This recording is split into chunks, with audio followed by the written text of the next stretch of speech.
Hello दोस्तों, कैसे हैं आप। मैं उम्मीद करता हूं कि इस पेंडेमिक के दिनों में आप सभी अपने घरों में सुरक्षित होंगे। दोस्तों, आज हम बात करेंगे ब्लैक होल्स और उनके टाइप्स के बारे में। दोस्तों, आप सभी ब्लैक होल्स के बारे में तो जरूर जानते ही होंगे, लेकिन आप ये बिल्कुल भी नहीं जानते होंगे कि आखिर ब्लैक होल्स कितने तरह के होते हैं और ये किस तरह से एक दूसरे से अलग होते हैं। तो दोस्तों, क्योंकि आज का मुद्दा हमारा ब्लैक होल्स की टाइप्स होने वाला है, तो सबसे पहले ये जानना काफी ज्यादा इंपॉर्टेंट हो जाता है कि आखिर ब्लैक होल्स होते क्या हैं। तो दोस्तों, कोई भी ब्लैक होल स्पेस में एक पॉइंट होता है जिसकी डेंसिटी इनफाइनाइट होती है और इसी इनफाइनाइट डेंसिटी होने की वजह से इस स्पेस टाइम में एक सिंक होल क्रिएट कर देते हैं और उसी सिंक होल के अराउंड एक रीजन होता है जिसे कहा जाता है इवेंट होराइजन। और दोस्तों, ये किसी ब्लैक होल का वो रीजन होता है जिसके अंदर अगर कोई ऑब्जेक्ट चला जाए तो कभी भी उस ब्लैक होल की ग्रेविटी से अपने आप को नहीं छुड़ा पाता। और ऐसा इसलिए होता है क्योंकि इस यूनिवर्स की जो फास्टेस्ट स्पीड है वो है स्पीड ऑफ लाइट। तो अगर कोई ऑब्जेक्ट गलती से भी इवेंट होराइजन में चला जाता है तो उसे वहां से बाहर आने के लिए स्पीड ऑफ लाइट से भी तेज रफ्तार से मूव करना होगा, जो कि लगभग नामुमकिन है। और दोस्तों, जैसे ही आप ब्लैक होल के नजदीक और नजदीक जाते जाएंगे, आपके शरीर पर पड़ने वाले ग्रेविटेशन फोर्स का मैग्नीट्यूड आपके डिफरेंट ऑर्गन्स पर डिफरेंट होगा। इसे समझने के लिए मान लीजिए कि आप ब्लैक होल की तरफ तेजी से धकेले जा रहे हैं। कुछ समय बाद आप ये महसूस करेंगे कि आपके पैरों पर लगने वाला ग्रेविटेशनल फोर्स और आपके सर पर लगने वाले ग्रेविटेशनल फोर्स में बहुत ही ज्यादा डिफरेंस है। हो सकता है ये डिफरेंस 10 से 15 गुना भी हो, लेकिन जैसे जैसे आप ब्लैक होल के नजदीक जाते जाएंगे, आपके शरीर पर पड़ने वाले ग्रेविटेशनल फोर्स का मैग्नीट्यूड बढ़ता ही चला जाएगा। और आखिर में होगा ये कि आपके शरीर के सारे एटम टूटकर कंप्रेस होकर बहुत ही पतली वन डायमेंशनल स्ट्रिंग के तौर पर ब्लैक होल के अंदर धकेल दिए जाएंगे। और दोस्तों, इस प्रोसेस को कहा जाता है स्पैगेटिफिकेशन।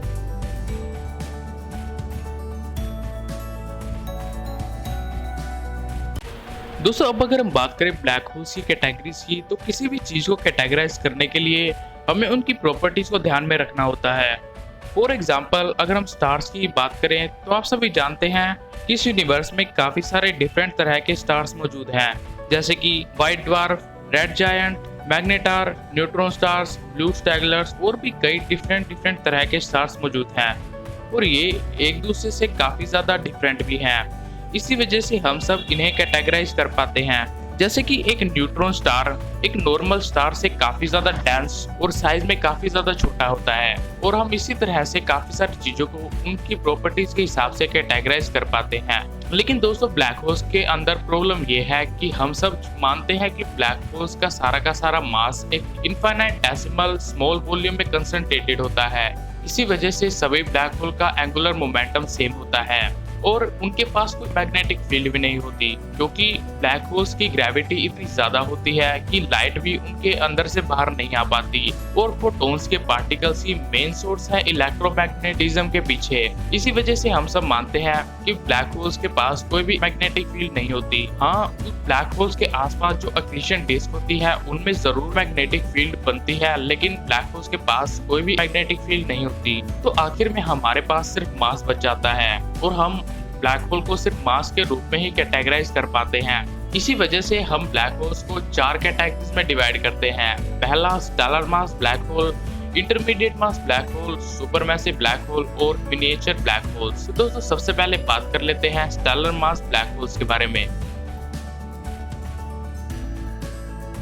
दोस्तों, स्टेलर मास ब्लैक होल इस यूनिवर्स के सबसे ज्यादा छोटे ब्लैक होल्स होते हैं, जिनकी मास रेंज 5 से 10 सोलर मासेस के बीच होती है। लेकिन हाल ही में साइंटिस्ट ने एक 70 सोलर मासेस वाला एक स्टेलर मास ब्लैक होल खोज निकाला है, जो कि हमें दोबारा से बता देता है कि हम ब्लैक होल्स के बारे में कितना कम जानते हैं। दोस्तों, ब्लैक होल्स सबसे ज्यादा छोटे ब्लैक होल्स तो होते ही हैं, लेकिन ये सबसे ज्यादा कॉमन ब्लैक होल्स भी होते हैं, क्योंकि ये सुपरनोवा एक्सप्लोजन में बनते हैं। तो कोई भी स्टार सुपरनोवा एक्सप्लोड तब होता है जब वो अपना कोर में मौजूद सभी ईंधन को यूज कर लेता है और बाहर से आने वाले ग्रेविटेशन फोर्स को काउंटरैक्ट ना कर पाने की वजह से पूरा का पूरा स्टार कोलैप्स होकर विस्फोट हो जाता है और पीछे छोड़ जाता है एक स्टेलर मास ब्लैक होल। अगर हम खुद की मिल्की वे गैलेक्सी की ही बात करें तो हमारी खुद की मिल्की वे गैलेक्सी में 10 मिलियन से ज्यादा स्टेलर मास ब्लैक होल्स मौजूद हैं और कुछ साइंटिस्ट का तो ये भी मानना है कि प्लैनेट 9 एक स्टेलर मास ब्लैक होल हो सकता है। दोस्तों, अगर आप मेरी रिसर्च दिस वीक की सीरीज को कंटिन्यूअसली फॉलो करते हैं तो आप जानते होंगे कि स्टेलर मास ब्लैक होल क्या होते हैं।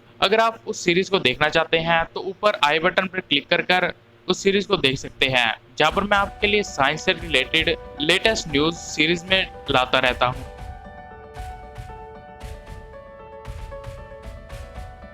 दोस्तों अगर हम बात करें इंटरमीडिएट मास ब्लैक होल की, तो इन ब्लैक होल की मास रेंज 1000 सोलर मासेस से लेकर 1 लाख सोलर मासेस के बीच होती है और ये इस यूनिवर्स के सबसे ज्यादा रेयर ब्लैक होल्स भी होते हैं। ये इतने ज्यादा रेयर होते हैं कि 2004 से पहले साइंटिस्ट का ये मानना था कि ब्लैक होल सिर्फ 2 कैटेगरीज में ही पाए जाते हैं, एक तो बहुत ही ज्यादा छोटे ब्लैक होल और दूसरी बहुत ही ज्यादा बड़े ब्लैक होल। लेकिन इन दोनों ब्लैक होल के बीच की कड़ी एक इंटरमीडिएट मास ब्लैक होल का कोई भी नामो निशान नहीं था। लेकिन 2004 में साइंटिस्ट ने हमारी खुद की मिल्की वे गैलेक्सी के सेंटर में मौजूद सैजिटेरियस ए नामक ब्लैक होल के चारों तरफ एक ब्लैक होल को चक्कर लगाते हुए पाया, जो कि इस ब्लैक होल का सिर्फ 3 लाइट ईयर दूर से चक्कर लगा रहा था और ये ब्लैक होल एक इंटरमीडिएट मास ब्लैक होल था। जिसके बाद से ये कंफर्म हो गया कि इंटरमीडिएट मास ब्लैक होल भी इस यूनिवर्स में एग्जिस्ट करते हैं। दोस्तों ये ब्लैक होल कई सारे स्टेलर मास ब्लैक होल का मिक्सचर होते हैं, यानी कि कई सारे स्टेलर मास ब्लैक होल एक दूसरे मर्ज होकर एक इंटरमीडिएट मास ब्लैक होल का निर्माण करते हैं, जिस प्रोसेस में कई हजारों से लाखों साल लग जाते हैं। और ये ब्लैक होल यूजुअली किसी भी गैलेक्सी के सेंटर में और किसी भी गैलेक्सी के कोने में पाए जाते हैं और आज तक साइंटिस्ट सिर्फ कुछ dozen intermediate mass black hole ही डिटेक्ट कर पाने में कामयाब रहे हैं। एंड फाइनली दोस्तों, स्टेलर मास ब्लैक होल और इंटरमीडिएट मास ब्लैक होल के बारे में डिस्कस करने के बाद अब हम बात करेंगे सुपरमैसिव ब्लैक होल्स के बारे में। ये ब्लैक होल सभी साइंटिस्ट के सबसे ज्यादा फेवरेट ब्लैक होल हैं और मुझे पूरी उम्मीद है कि आप सभी को भी ये ब्लैक होल काफी ज्यादा पसंद होंगे। जैसे कि आप इसके नाम से ही समझ सकते हैं कि ये इस यूनिवर्स के सबसे ज्यादा मैसिव और सबसे ज्यादा बड़े ब्लैक होल्स होते हैं, जिनकी मास रेंज कई करोड़ों सोलर मासेस से भी ज्यादा होती है। इसी वजह से ये पूरी की पूरी गैलेक्सी को कंट्रोल करते हैं और उनके सेंटर में मेनली मौजूद रहते हैं।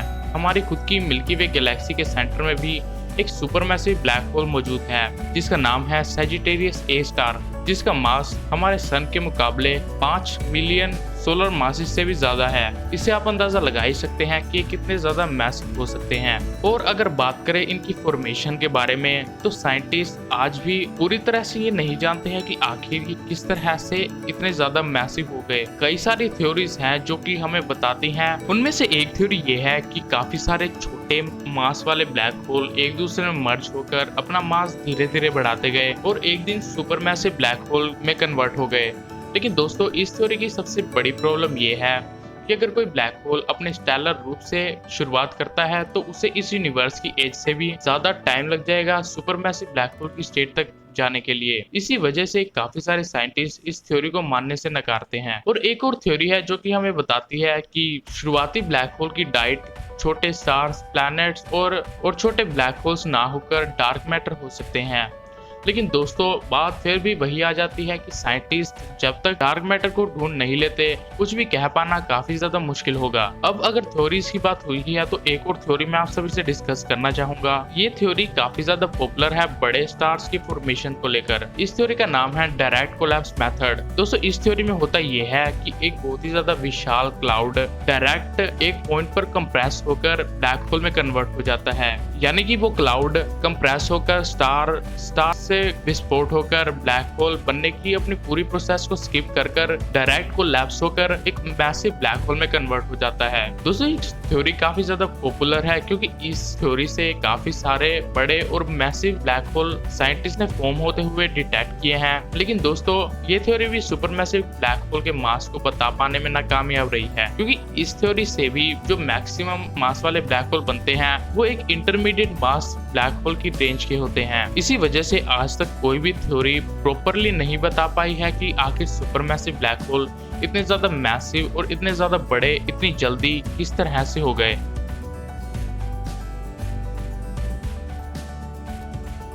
दोस्तों हमने अब तक जितने ही ब्लैक होल्स के बारे में बात की है वो सभी ब्लैक होल्स वेल ऑब्जर्व और वेल डिटेक्टेड है। लेकिन ये जो ब्लैक होल है ये एक हाइपोथेटिकल ब्लैक होल है, यानी कि साइंटिस्ट आज तक इनसे रिलेटेड कोई भी प्रूफ खोज पाने में नाकामयाब रहे हैं। दोस्तों आप इन्हें mini black hole, quantum black hole या माइक्रो ब्लैक होल्स भी कह सकते हैं, क्योंकि साइज में काफी ज्यादा छोटे होते हैं। इनका साइज सब एटॉमिक पार्टिकल्स के जितना होता है। इन ब्लैक होल्स का प्रपोजल सबसे पहले स्टीफन हॉकिंस ने 1971 में पेश किया था, जिनके हिसाब से ये ब्लैक होल काफी ज्यादा छोटे होने की वजह से इनके ऊपर क्वांटम मैकेनिक्स के रूल अप्लाई होते हैं। इसी वजह से ये ब्लैक होल जितनी जल्दी पैदा होते हैं उतनी ही जल्दी इवेपोरेट होकर खत्म हो जाते हैं। इन ब्लैक होल की लाइफ टाइम 1 नैनो सेकंड के 1 ट्रिलियन पार्ट जितनी ही होती है और जब ये ब्लैक होल्स इवेपोरेट होकर खत्म होते हैं तो इनके अंदर से इतनी ज्यादा लाइट निकलती है कि कई किलोमीटर दूर से भी दिखाई दे जाए। और जहाँ तक बात रही इन ब्लैक होल्स की फॉर्मेशन की, तो ब्लैक होल्स काफी ज्यादा हाईली डेंस एनवायरनमेंट में क्रिएट होते हैं। मोस्ट प्रोबेबली ये ब्लैक होल बिग बैंग के शुरुआती टाइम में क्रिएट हुए होंगे, जहाँ पर क्वांटम फ्लक्चुएशन इतनी ज्यादा थी कि वे स्पेस टाइम में काफी सारे छोटे छोटे ब्लैक होल क्रिएट कर रही थी। और तो और